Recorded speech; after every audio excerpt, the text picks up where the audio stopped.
PA Stock. Who are we?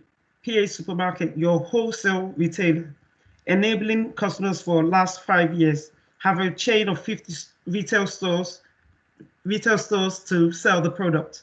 Sells food, bakery, frozen fruit and vegetables, ready to go meal. Problems we are facing: existing inventory runs on, number of Excel sheets, number of hard copy papers. We are losing time and money.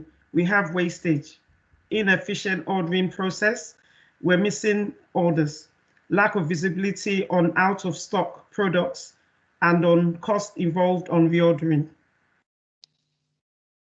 How we solve it: a team from Power Platform School, Samuel Chaplin, Ben Banks, Tripana Ray, Ganesh Sanaps, and myself, Fumi Mamwura, engaged to build an inventory management app.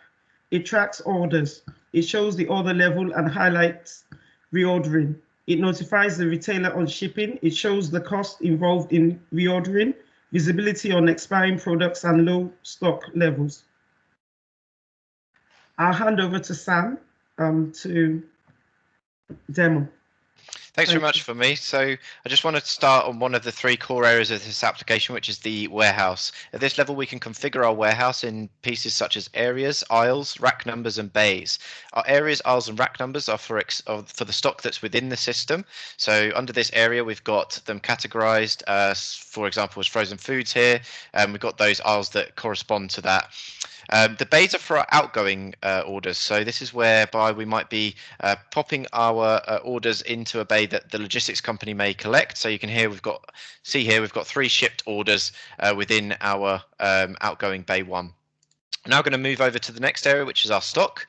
From here, we can see that we've got our products within the system. For example, apples here, we can see that we have them in an overview of the product, some product dates, some key dates such as expiry, the location in the warehouse, such as the rack number, and we can see that that aisle is under produce and associated correctly. If I head back up to the product level, we've also got the orders. So this is an overview of all the orders within the system and for which customer they exist.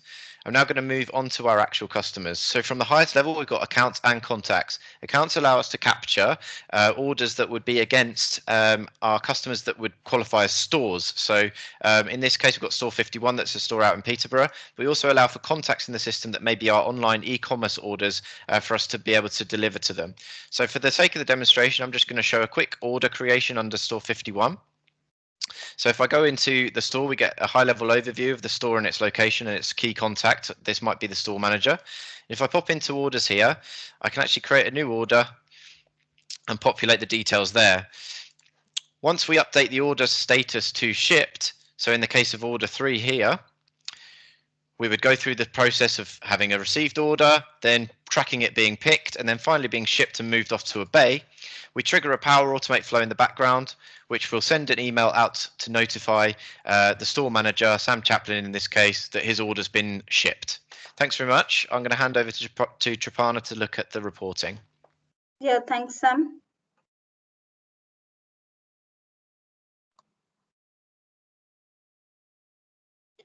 So we have just built a inventory overview for example, the store manager can have a view of it to have a high level view of what the inventory stands at the moment. So he can view it either by product, or we have the product types like frozen, etc. And we have the number of units in stock and the number of products, and the number of products which are expiring in 7 days or have been arriving in next 7 days. And here is the split of the by units in stock by the product names.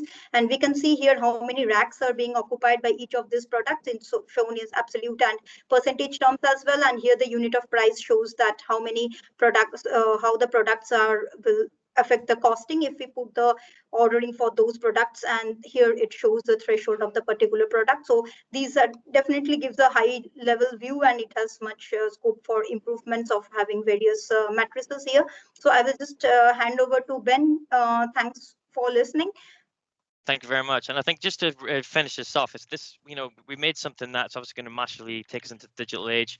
We're about enhancing this product as well. We're not just building something that's just going to sit there and be stagnant. We want it to be able to use things like AI Builder to obviously allow, for intelligent, machine learning to see what the trends are from customer buying, the prices that we sell things at, and also the stock inside of there as well. Thank you.